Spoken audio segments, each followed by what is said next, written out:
Paz do Senhor, meu querido, paz do Senhor, minha querida. Aqui é o evangelista Rafael Dominicali. Como é que você está? Aluno da Escola Bíblica da Casa de Deus. Escola Bíblica Online é uma grande bênção na sua vida, uma grande bênção na minha vida. Eu quero desde já, a partir de agora, já pedir para você compartilhar o link dessa aula nos seus grupos aí de WhatsApp, lá o grupo do condomínio, do trabalho, da escola. Manda esse link para o máximo de pessoas que você puder, porque o assunto de hoje é um assunto muito relevante. Hoje nós estaremos iniciando um novo assunto relacionado ao ano da santificação aqui na Casa de Deus, com base nesse livro maravilhoso aqui do pastor Luciano Subirá, O Impacto da Santidade. Tá? Então já quero pedir para você, compartilhe o link desse vídeo para o máximo de pessoas que você puder. Deixa aí o seu joinha, se você está aí no bate-papo, fecha um pouquinho o bate-papo, coloca o joinha, depois você volta para o bate-papo, aí você fala paz do Senhor para todo mundo. Você pode fazer os seus comentários aí também durante a aula, tá bom? Que a nossa equipe aqui está de olho no que você escrever aí, tá bom? Vamos começar com uma oração? Podemos orar? Se você puder, aí onde você está, se você conseguir, fecha os teus olhos, coloca a mão aí no teu coração e vamos fazer uma oração entregando ao Senhor essa aula de hoje, tá bom? Senhor, meu Deus e meu Pai, eu quero te agradecer, ó Deus, por esse encontro com o teu Espírito, meu Pai, juntamente com esse irmão e com essa irmã que estão me ouvindo nesta noite aqui na Escola Bíblica da Casa de Deus. Eu peço que teu Espírito Santo tome o controle dessa noite e fale poderosamente aos corações dessas pessoas que estão conectadas conosco nessa aula. Sê conosco, Espírito Santo, cubra-nos com teu sangue precioso, que o nosso coração, meu Pai, seja um terreno fértil para a tua palavra. Nós queremos avançar e a tua palavra é o combustível para nos fazer avançar, meu Pai. Muito obrigado por estarmos aqui. Eu oro em nome de Jesus. Amém e amém. Amém, queridos? Meus irmãos, que assunto poderoso que nós estamos estudando na Escola Bíblica, não é? Estamos retomando hoje o tema de santidade, né?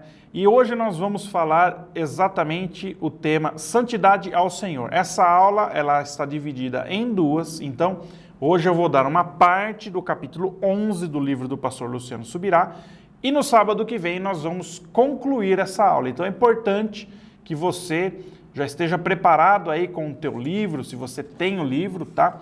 Mas também é importante que você esteja aí com papel, caneta, com a Bíblia aberta, para que seja eficaz esse momento, tá bom? De escola bíblica que nós estamos tendo, tá? Então, nós estamos aqui no capítulo 11 desse livro do pastor Luciano Subirá, tá? Na página 185, página 185. A equipe vai colocar aí no bate-papo para você. Capítulo 11, Santidade ao Senhor. E o capítulo aqui já começa com o autor A.W. Tozer dizendo o seguinte: santos sem santidade são a tragédia do cristianismo. Quem são esses santos, será? Eu já quero iniciar dizendo que todo aquele que tem o nome escrito no livro da vida, aquele que tem o Espírito Santo em si, ele é um santo do Senhor. Talvez a nossa cultura, por ter origem na Igreja Católica, nós entendemos que santos são aquelas pessoas que fizeram obras grandiosas e magníficas e são dignas de serem beatificadas, né? De subirem ao nível de santidade que uma igreja ou que um ser humano coloca sobre elas. Mas isso não é bíblico. Santo é todo aquele que é chamado pelo nome do Senhor e atende a esse chamado, se arrepende dos seus pecados, aceita Jesus Cristo como seu único e suficiente Senhor e Salvador, e a partir daí, o Espírito Santo passa a habitar nele. Essa pessoa vai ser batizada nas águas, vai ser batizada por imersão, como a gente acredita e acompanha aqui na Casa de Deus, e então o Espírito Santo passa a habitar na pessoa através do batismo com o Espírito Santo. O Espírito Santo carrega esse nome de Espírito Santo para diferenciá-lo de todos os outros espíritos. Tem tanto espírito por aí, né? Tem até alma penada andando por aí, mas o Espírito Santo, ele é santo, porque nosso Deus é santo. E quando o Espírito Santo habita numa pessoa, ele tem o poder de santificar essa pessoa enquanto ela está em vida, tá? Então, se você tem o Espírito Santo aí dentro de você, você é chamado de santo pela palavra de Deus, santa pela palavra de Deus. Se você não tem o Espírito Santo ainda, meu irmão, corre para os pés de Jesus, peça perdão dos teus pecados, porque tem conserto da parte de Jesus para a tua vida. Ele quer chamar você de santo, tá bom? Então, veja, santidade ao Senhor. A nossa santidade, ela tem uma direção, ela é direcionada ao Senhor. É o que está escrito aqui no capítulo 11 do livro do pastor Luciano Subirá, o impacto da santidade. É importante destacar que os santos, né, esse ministério da santidade, o ministério que é santo, ele não é somente a função e a execução do que os sacerdotes, levitas ou obreiros fazem na igreja. Mas a partir do momento que você é santo, o Senhor te chama de nação santa, te chama de nação de sacerdotes, raça eleita, sacerdócio santo do Senhor. Esses títulos todos, essas nomenclaturas, tá? Esse padrão todo, ele não é somente para os obreiros da igreja de Cristo, para pastores, evangelistas, diáconos, obreiros e tudo mais. Não. Essa nomenclatura, ela existe para todo o cristão. Obviamente que a igreja possui a sua hierarquia, né? Você tem lá pastores, evangelistas, lideranças, até chegar no povo, tá? Mas isso é apenas uma hierarquia que funciona debaixo da ordem do Espírito Santo. Sobre essa questão da hierarquia, as posições dentro da igreja, nós vamos falar no decorrer dessa e da próxima aula, tá? Mas o que é importante frisar, ministério é tudo aquilo que os santos fazem. Então, meu querido, se você não é pastor, se você não é evangelista, se você não é obreiro, não importa. Aquilo que você está fazendo a partir do momento que o Espírito Santo habita em você é ministério. Evangelista, eu sou lavadora de louça profissional, sou lavador de louça profissional, que é o meu caso. Eu sou lavador de louça lá em casa. Isso que você faz é ministério. Você sabia que até o ato de lavar louça, o ato de varrer a casa, de dobrar uma roupa, né, de trocar uma lâmpada, o diabo tem interesse em tirar a sua paz até nisso, porque isso também é ministério. Tudo que você faz comunica. Tudo que você faz comunica. A hora que você acorda, a hora que você, né, está fazendo alguma atividade durante o dia, até a hora de você dormir, tudo comunica. Então isso é ministério também. Quando você aceitou Jesus, um ministério foi colocado sobre você. E olha só o que o pastor Luciano Subirá diz logo na primeira página desse capítulo, na página 185. Eu vou ler exatamente o que ele escreve. Em todo o mundo, Deus levanta igrejas que compreendem que cada membro é útil e possui uma função.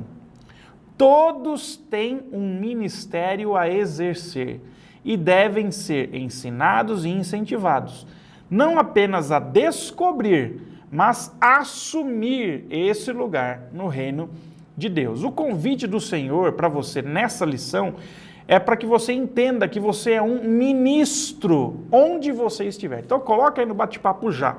Eu sou ministro do Senhor. Coloca, porque essa é a verdade da tua vida. Quem quer desmontar isso em você é Satanás. Porque ele sabe muito bem o que um ministro pode fazer, pode trazer de prejuízo para o reino das trevas, fazendo atividade simples, tá? Não necessariamente atuando de maneira ministerial e eclesiástica dentro da igreja, tá? Quando você faz o que você está fazendo, a força motora para você experimentar resultados extraordinários é a santificação. Olha só o que o pastor Luciano Subirá diz na página 186 desse livro. Ele usa o texto de Apocalipse, capítulo 1, versículo 6. E nos constituiu reino, sacerdotes para o seu Deus e Pai. Ele nos constituiu sacerdotes para Deus. A ele a glória e o domínio pelos séculos dos séculos. Amém. Apocalipse 1:6. E o pastor Luciano complementa aqui, completa, né, dizendo: somos todos sacerdotes. Somos todos sacerdotes. Ô evangelista, eu não sabia. Se eu soubesse que eu sou um sacerdote quando eu aceitei Jesus, eu teria pensado melhor. Meu irmão, não existe posição melhor para você ser sacerdote. O sacerdote é aquele que tem livre acesso à presença de Deus. Se uma vez o véu foi rasgado, e eu e você podemos entrar na santa presença de Deus, no Santo dos Santos, eu e você somos sacerdotes. Assim descreve todo o Velho Testamento. Esse é o maior privilégio que o crente pode ter. Atuar, entender que é sacerdote. Veja, ser sacerdote é diferente de exercer governo na igreja ou de operar nos 5 dons ministeriais. Pastor, evangelista, profeta, mestre e o outro eu esqueci, mas eu vou lembrar. Não é só isso. Ser sacerdote não tem a ver só com exercer governo da igreja e operar nos 5 dons ministeriais. Ser sacerdote ou ser ministro é chamado de todo o crente. É um chamado para todo o crente. E Jesus fez isso sabendo o tamanho da obra, tá? Imagine você, se a nossa igreja aqui no caso, que passa aí dos 5.000 membros, Jundiaí, Itupeva, Itatiba, Campo Limpo, fora você que está aí online. Muita gente está só online na igreja. Imagine, nós estamos transmitindo as nossas programações para o mundo inteiro. Tem gente que é fiel à nossa igreja, porque, fiel online, porque mora no Japão, mora no Amazonas, nos Estados Unidos, na Europa, não é? Imagine você se tudo que é relacionado ao trabalho da igreja estivesse somente sobre as costas do pastor. Meu Deus, imagina, Jesus sabe o tamanho da obra, ele sabe o peso que tem a obra, sabe o privilégio que tem a obra. É por isso que ele democratizou o sacerdócio. Uma vez que o sangue dele foi vertido, tocou nessa terra, purificou essa terra, o véu se abriu de alto a baixo, todos aqueles que são chamados filhos de Deus se tornam sacerdotes. É insano nós imaginarmos que a obra de Deus pode ser feita sozinha ou com meia dúzia de crentes fiéis. A obra de Deus ela é ampla, ela é gigante. E Jesus chama todos os salvos para exercer algo na obra dele. Olha só, há muito para ser colhido, mas os que poderiam estar colhendo estão vivendo como se não fossem sacerdotes ou nem mesmo cristãos. É o tal do cristão não praticante. Gente, isso não existe. Não existe meio termo. Não existe meio termo. Ou é cristão ou não é. E olha só, essa colheita ela é atrasada porque tem muitos dos que deveriam estar colhendo, mas resolveram viver como se não fossem sacerdotes. Estão vivendo de qualquer maneira. E não é esse o chamado. Pelo contrário, olha só o que está escrito em Mateus 9, de 35 a 38. Olha só.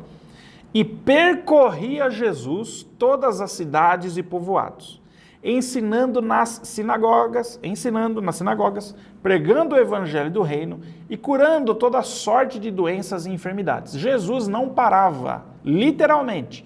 Ele rodava de cidade em cidade, ensinando, pregando e curando. 3 atividades extremamente exigentes para o ser humano. Tá? Eu sei do que eu estou falando. Então, é necessário um preparo muito grande para isso. E ele não ficava só num local, Jesus. Ele percorria cidades fazendo isso. E olha só, versículo 36. Vendo Jesus as multidões, compadeceu-se delas, porque estavam aflitas e exaustas, como ovelhas que não têm pastor. O que isso traz à minha memória, meu querido? Vamos refletir juntos. Jesus percorria de cidade em cidade. Jesus, homem muito amado pela população, pelo povo, por todas as pessoas. Essa multidão estava, no mínimo, acompanhando Jesus há dias a fio, de cidade em cidade. E quando vamos imaginar que ele tirou um momento para repousar e olhou para a multidão, e o que ele viu? Eu acredito que no olhar do povo, ele viu como estava o seu próprio olhar. Ele viu o povo ali sedento, feliz, querendo fazer, mas já cansado e aflito. Por quê? Estavam andando há muito tempo, estavam presenciando curas milagrosas, ensinamentos e pregações poderosas, mas estavam cansados, não é? E Jesus, então, ao constatar isso, ele fala a seguinte frase para os seus discípulos, versículo 37. E então se dirigiu aos seus discípulos e disse: a seara, na verdade, é grande, mas os trabalhadores são poucos.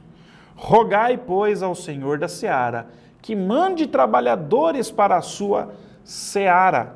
Meu irmão, quem será a resposta para esse clamor de Jesus aqui em Mateus 9, 37 e 38? Quem será a resposta para Jesus aqui em Mateus 9, 37 e 38? Que ele fala para os discípulos para que orem, para que o Pai mande trabalhadores. Quem é a resposta para esse clamor? Levanta a mão em onde você está, porque essa conversa é com você. É comigo que estou aqui e é com você que está aí.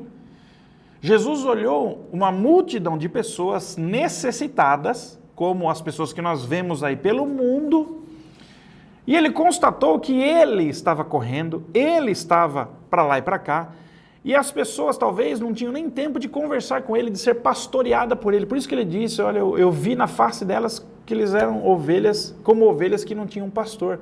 Porque o pastor deles, que é Jesus, estava operando demasiadamente, ele estava sobrecarregado aqui. Então ele fala uma frase muito forte, olha, a obra de Deus não dá para fazer sozinha. Eu preciso de mais trabalhadores, porque eu trabalho até agora, assim como meu pai trabalha também. Então, vamos orar para que Deus mande trabalhadores para a seara. A seara é grande, já está branca, está pronta para a colheita. Mas os trabalhadores são poucos. Por que são poucos?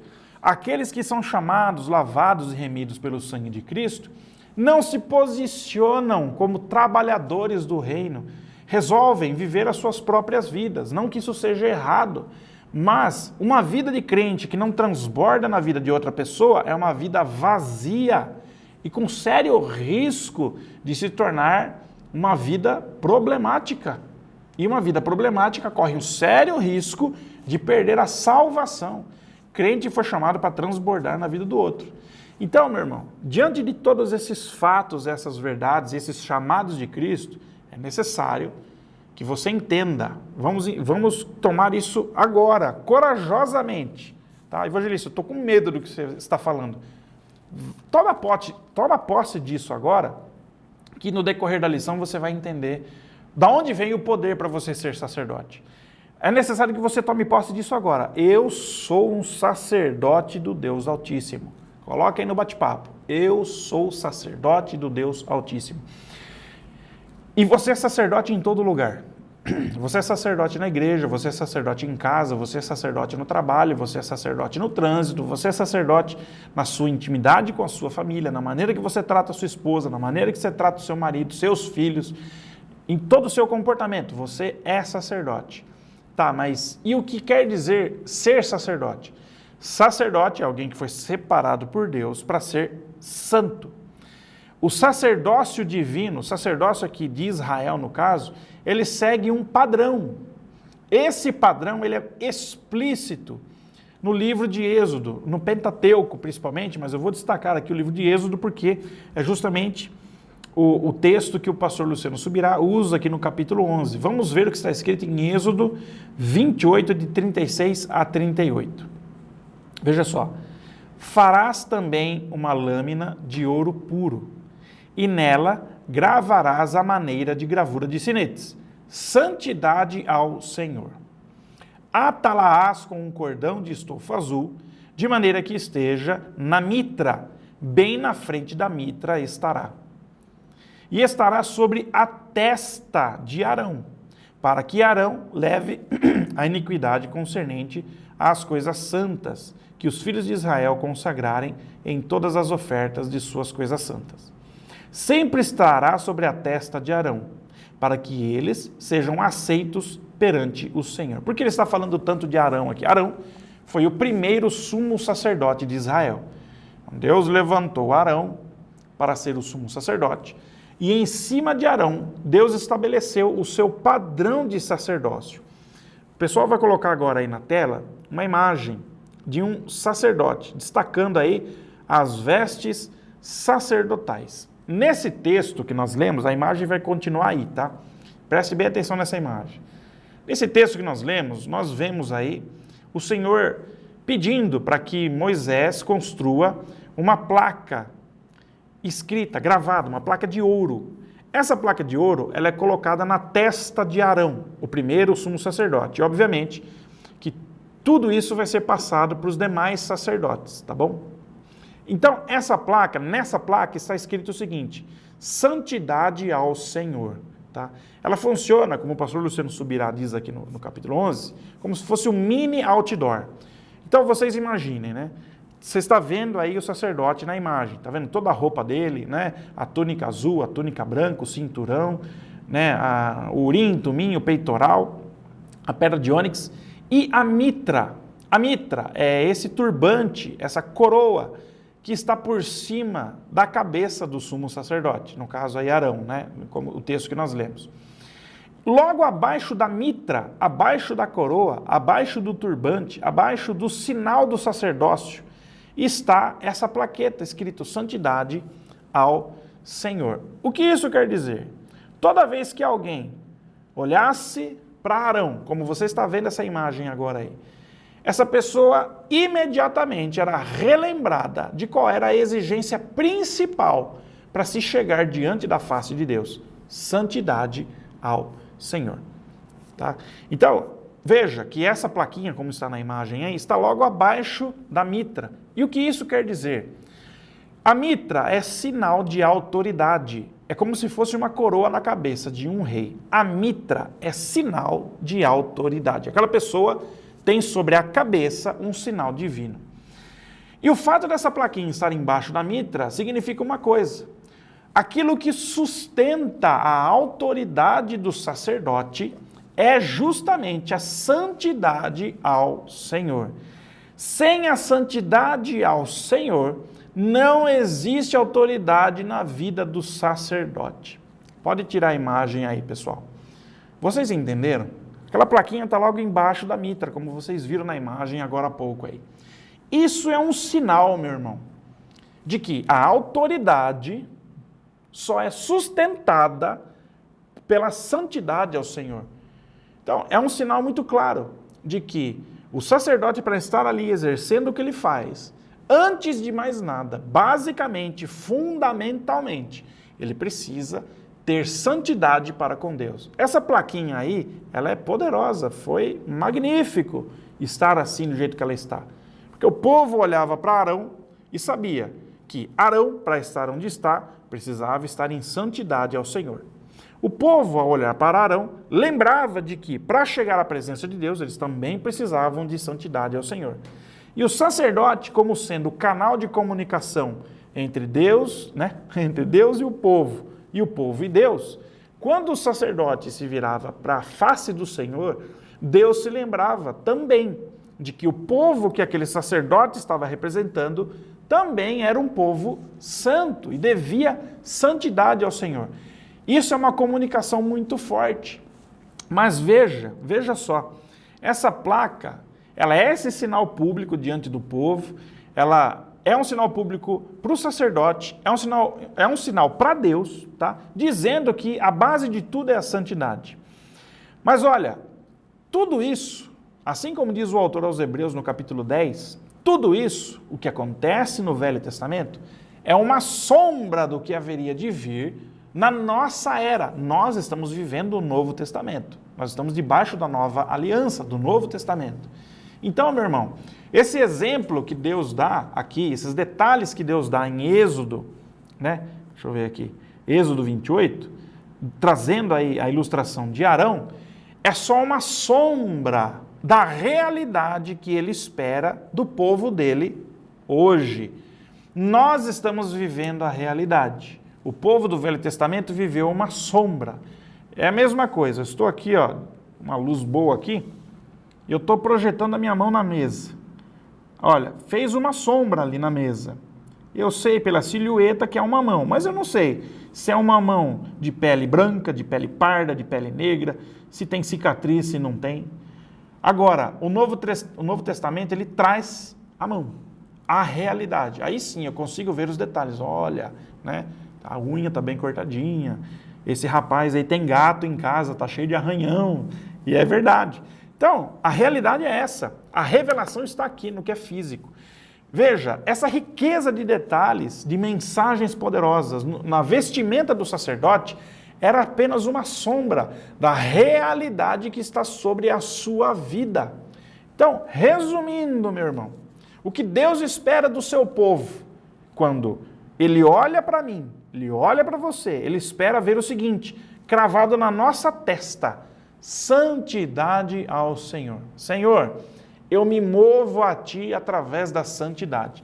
Como nós ouvimos aqui na conferência, através do pastor Marcelo Jamal, a santidade é uma linguagem de amor para com Deus. Quando nós entendermos isso, nós vamos viver a santidade, porque a troca de amor entre nós e Deus, e entre Deus e nós, vai começar a acontecer. Deus espera isso de nós na realidade. Então, meu irmão, a realidade hoje que nós vivemos é de santidade ao Senhor. Lembra do que eu falei no começo?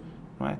O sacerdócio é para todos. Logo, se o sacerdócio é para todos, a santidade também deve ser para todos, em tudo que a gente faz. Tá? Então você está lá no trânsito, por exemplo, alguém te fecha, não é? E ao invés de você revidar, ao invés de você perseguir a pessoa, não, você abaixa o vidro, abençoa. Essa pessoa do outro carro, se ela não conhece Jesus, ela vai olhar para você e vai pensar, puxa, que pessoa diferente, o que essa pessoa tem de diferente? Essa é a manifestação da santidade que existe dentro de você, colocada por Deus. A santidade é o estreitamento do seu relacionamento com Deus e do relacionamento de Deus com você. É assim que funciona. Mas também, lógico, a gente não pode deixar de considerar que Arão era sacerdote, era um ministro ordenado, levantado por Deus. Então, o pastor Luciano Subirá trata disso, né, nesse capítulo 11. E ele diz basicamente o seguinte: certamente que os sacerdotes formais, pastores e ministros, devem ser os primeiros a se comprometerem com a santidade. E o povo tem todo o direito de esperar isso dos seus obreiros. Então, se você olha para um pastor, para um evangelista, para um obreiro da igreja, é óbvio que você vai ter a expectativa de encontrar nele um nível de santidade diferenciado. Por quê? Quem está ordenado, quem está ali levantado na igreja para exercer um papel entre Deus e o povo e Deus, é esperado que essa pessoa seja o primeiro a se comprometer com a santidade. Santidade é compromisso, é como um casamento, não é? E tá certo, se você tem essa expectativa com relação aos seus pastores, evangelistas, professores de escola bíblica, seus líderes, você está correto. Mas essa exigência não se limita somente a eles. Paulo diz, né, exatamente isso. Sejam meus imitadores como eu sou de Cristo. Então, a liderança, nós sabemos, tá? Não só na literatura evangélica, mas na literatura secular, que a liderança se baseia em exemplo. Tem um ditado, inclusive, no meio secular, que fala o seguinte: o discurso convence, o exemplo arrasta. Então, liderança é exemplo. Paulo está dizendo aqui como um bom líder, olha, eu sou santo, só que eu estou imitando alguém mais santo do que eu. Estou imitando Jesus. Logo, eu peço para que vocês também sejam santos. De que forma? Me imitando, porque se você estiver me imitando, saiba que estarão imitando a Cristo. Então, sejam meus imitadores, assim como eu sou de Cristo. Santidade ao Senhor não é só para os sacerdotes formais. Santidade ao Senhor é para você, sacerdote e sacerdotisa do lar, do trabalho, da escola. Santidade ao Senhor é poder sobrenatural para você vencer na vida. A gente vai chegar lá, tá?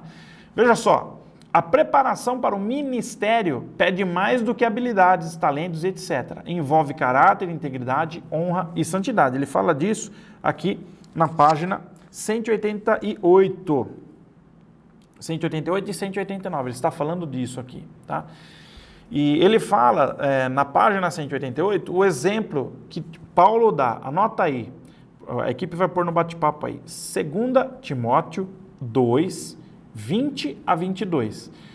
É o texto, peço que você, ao final dessa aula, você abra esse texto e veja na sua casa com calma, 2 Timóteo 2, 20 a 22, a questão do exemplo que Paulo dá sobre os múltiplos vasos que podem haver numa casa. Existem vasos de honra, existem vasos para desonra. E ele fala uma coisa interessante. É possível um vaso de desonra se tornar um vaso de honra. Mas o único caminho para isso é a santificação. É a santificação que traz honra para o vaso. Então, que tipo de vaso você quer ser? Sabe? Essa é a grande pergunta. você está exercendo um trabalho para Deus. Se você é voluntário aqui na igreja, se você faz algum trabalho aqui para a igreja, um evangelismo, recepção, motorista de ônibus, não é? Algum trabalho técnico aqui na filmagem, na comunicação, nas redes sociais, saiba que isso é trabalho para o Senhor e exige santidade. Para você ser de fato um vaso de honra, a santidade é o único caminho. É o que o pastor Luciano Subirá está dizendo aqui. Para você exercer ministério, é necessário que não sejam somente habilidades, mas caráter, integridade, honra e santidade. É profundo. Mas lembre-se, contra essas coisas não há lei. Você pode exercer qualquer atividade na sua casa. Você é um artesão, um pedreiro, um mecânico. Saiba que o que faz de você um excelente pedreiro, um excelente artesão, um excelente mecânico, não são só suas habilidades. Mas o que agrega valor para o seu trabalho, que faz as pessoas te procurarem é caráter, integridade, honra e santidade. Isso aqui que eu estou falando aponta diretamente para uma vida de resultados extraordinários. Essa é uma boa obra vinda do Espírito Santo. Essa vida de resultados extraordinários, ela não só se aplica na vida ministerial, mas na vida secular. Então, meu irmão, se você é empregado, se você é empresário, se você é patrão, se você é funcionário, se você é dona de casa, pai, mãe, e não está experimentando um nível de resultados que você possa levantar o olho para o céu, com toda a convicção, todo o coração e falar glória a Deus. Se você não está experimentando resultados extraordinários, é porque pode ser que na prática do dia a dia você está deixando de lado algo muito relevante, a santidade. Evangelista, agora ficou estreito. Meu irmão, ficou estreito sim, porque a realidade dói, a verdade dói. Se você não está experimentando resultados extraordinários na sua vida, é porque está faltando uma boa dose de santidade na sua vida. E veja, a questão é mais profunda do que você imagina. Como você faz para saltar, então, do estado que você está e passar a experimentar resultados extraordinários? Esse será o tema do nosso próximo encontro aqui no sábado que vem. Então, meu irmão, fique ligado.